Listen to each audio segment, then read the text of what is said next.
ચલો look at the question. શું આપેલું છે ક્વેશ્ચન માં? How much positive and negative charge is there in a cup of water? જો આપણને કોઈ ડેટા નથી આપ્યા, શું કીધું? cup of water. They are asking for the charge. Means what? Q is equal to N into E. Question. Make an equation number 1. મેં તમને 1000 time કીધેલું છે, જ્યારે બી તમે લોકો સોલ્વ કરો તમારે શું ફાઇન્ડ આઉટ કરવાનું છે તે પહેલા લખી દેવું, ને પછી આઈડિયા આવે કે કઈ વસ્તુ રિમેઇનિંગ છે ને પછી આપણે એને ફાઇન્ડ આઉટ કરીએ. Is that clear? ઓકે, નાઉ ચલો અહીંયા શું આપેલું છે? ચાર્જ ફાઇન્ડ આઉટ કરવાનો છે. Here we have to find out the Q question mark.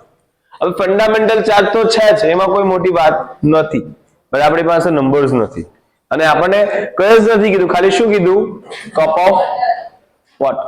So we should have to assume that કે કેટલા ગ્રામનું પાણીની બોટલ કે પાણીનો કપ હશે કે વોટરનો કપ હશે. Is that clear? So now we are assuming that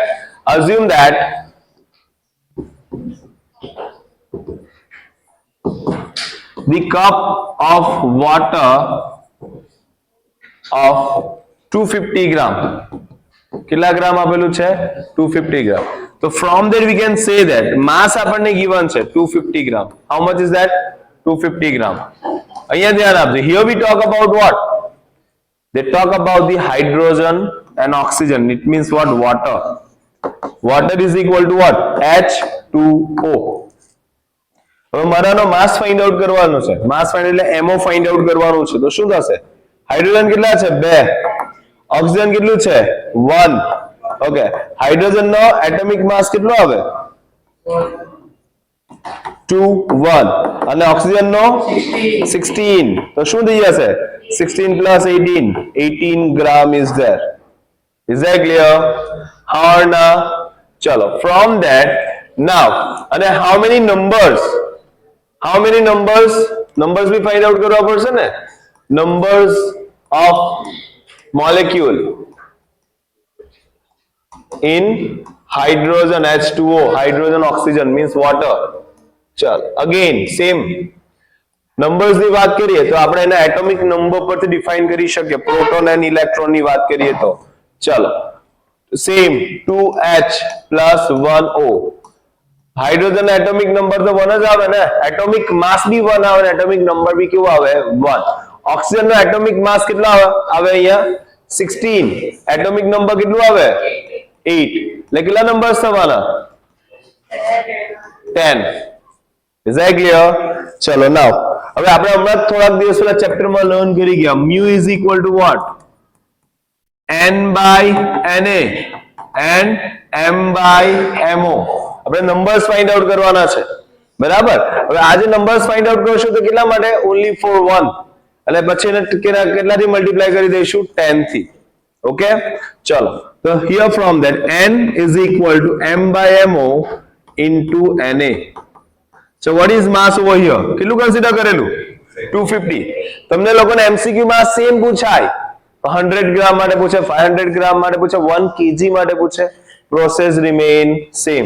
ત્યાં આટલું બધું કરવાની જરૂર નથી, તમને ડાયરેક્ટ યાદ આવી જાય કે હા okay V talk about the hydrogen, એનો કેટલો આવશે? 18 ગ્રામ. એના એટોમિક નંબર્સ કેટલા આવે? 10. તો ત્યાં ડાયરેક્ટ થઈ જાય. But we are doing first time, so આ બધું જ મેં લખતો છે અહીંયા. ઓકે, ચલો 250. MO કેટલું આવી ગયું? MO 18 gram. And what about the Avogadro number? 6.022 10 to the power 23. Calculation करो. 83.65 power 23. Done. Check करजो, બધા verify करजो. હવે okay, now in equation number 1. Now in equation 1, ચલો શું છે equation 1? Q is equal to N into E. બરાબર? ચલો N કેટલું મળ્યું આપણને? હવે અહીંયા ધ્યાન રાખજો, we have to multiply what? How many numbers of water? 10. તો કેટલા આવશે? 10. ઓકે, તમે આ રીતે લખજો એટલે કન્ફ્યુઝન. N into E.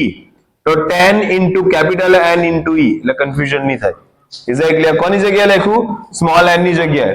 કેમ 10 લખ્યા? because we talk about the hydrogen numbers. તો એમાં કેટલા છે તે આપણે ઓલરેડી ડિસ્કસ કર્યું અહીંયા.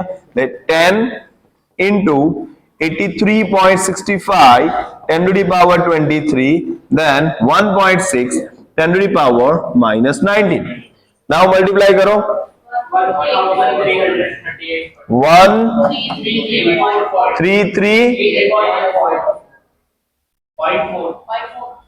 133 વચ્ચે પોઈન્ટ નથી ને ચલો white okay 1338.4 10 to the power 4 ના is that clear okay અને તમે લોકો હજુ કવર અપ કરી શકો રાઉન્ડ ઓફ કરીને according to your text book 1 2 and 3 3 point અહીંયા તમે સ્લાઇડ કરો તો હિયર વી હેવ શું આવી જશે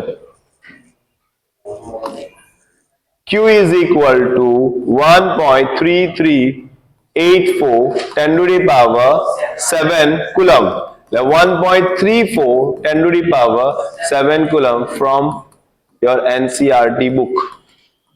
Is that clear? How or no? Have you answer? Yes.